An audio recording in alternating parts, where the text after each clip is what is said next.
You know, Marion Elderman Wright, who does a great job in terms of, being an advocate for children. You know, and some people feel that we're so involved here in health care, and of course we are so involved in terms of, looking at issues that basically, in terms of the debt, and of course, at the same time, trying to figure out how we're going to be able to balance the budget, that the needs of children, just might not be met. How do we help her to sort of keep the needs of children, on the front burner? Because sometimes they're sort of pushed aside. Yeah, you're right. And as a result of this health care reform bill, for example, if it hadn't been for the Congressional Black Caucus working with Marion Wright Edelman and the Children's Defense Fund, I don't believe the issues around children's health would have been in the health bill. Congressman Bobby Scott from Virginia, along with yourself, Congressman Davis, and the entire Congressional Black Caucus had to just fight to get children's health issues put into the bill. The bill now, of course, is in the Senate. We don't know where it's going, but we're continuing to communicate with the Senate and the President. And in the meetings with the President, we said, you have got to keep children and children's health on the front burner in this health care reform package. But I'm telling you, if it hadn't been for the Congressional Black Caucus, as you said, children would have been dropped off the radar. And we're going to have that same problem with TANF reauthorization. I've looked at areas that we're talking about cutting, when we put the cap on spending. Well, I think that things like TANF will be on the table, on the chopping block, in a sense. And I think it's going to take the caucus and other entities to try and make sure that that does not happen, because if it does, then we are subjugating a whole bunch of folks to retention of the same quality of life that they currently have, and less hope for getting out of the environments and the situations that they're in. Yeah, let me ask you, you hear these strange rulings from various courts, where judges will say that you stay away from your children, or you saying to parents, maybe the father or the mother. And then, of course, just recently we had a situation where one of our news commentators had a fight, with his wife. And, of course, he, went to court, after they back together and been together for the last couple of months. And then the judge ruled that, that he should stay away from her for 2 years. I mean, here he was, they were living together again, made up, have children, and then, of course, the judge says, you stay away from her for 2 years. Now, what do we do when we have judges that are just not sensitive to sometimes these kind of needs that are sort of different? Now, I understand that, if you have a fight, that it's a problem. There's no doubt about that. But when a judge says to a person who've gotten back together now and been together for 2 or 3 months and, really working things out, and then the judge says, you have to stay away from her for 2 years. I mean, it seems to be something wrong with that.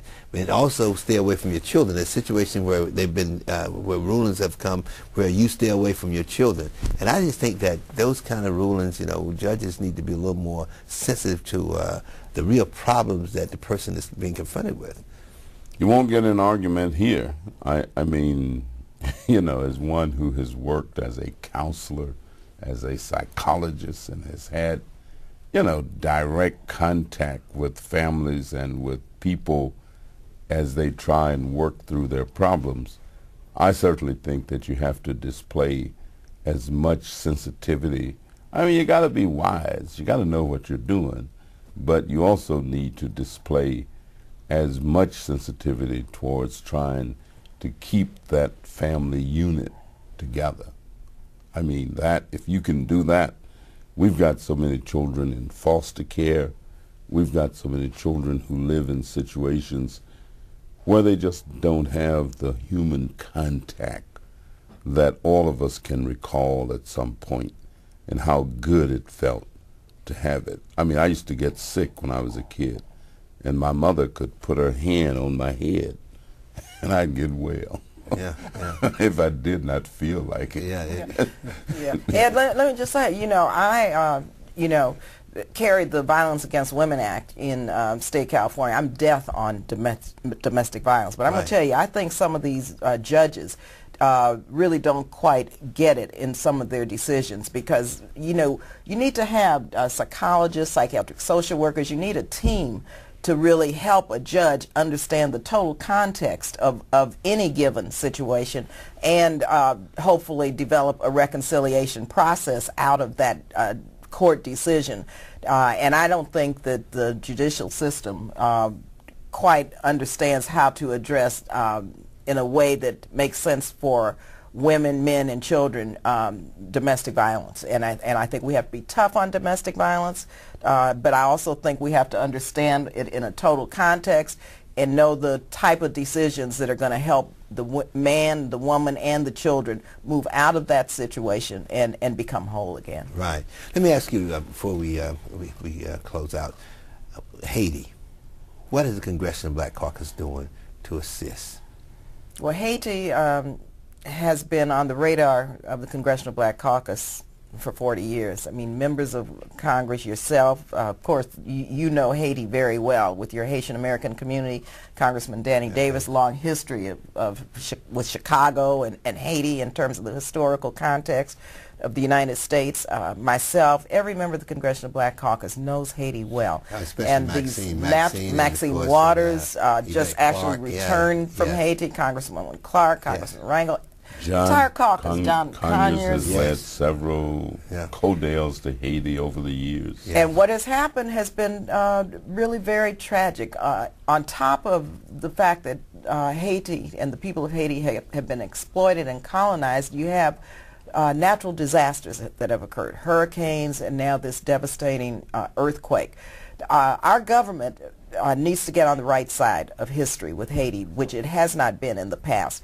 And we have worked diligently and hard 24/7 to try to make sure, first of all, that the search and rescue missions were conducted properly, and that we saved as many lives as we could. But also, we're insisting that through this recovery and reconstruction process that the Congressional Black Caucus be integrally involved with the Obama administration to begin to develop what we call a Marshall Plan for Haiti. Congressman Gregory Meeks is taking the lead in putting together some legislation on that. And my bill, and I hope that people look at my bill, because I know we've had support from your community on my Next Steps for Haiti Act, which would allow support for Haitian Americans to go home to Haiti for a few years to help with the infrastructure and with rebuilding Haiti. And so there are many, many bills that are moving through this process, as well as our fight for additional funding for it. And, of course, the caucus is working with other entities, such as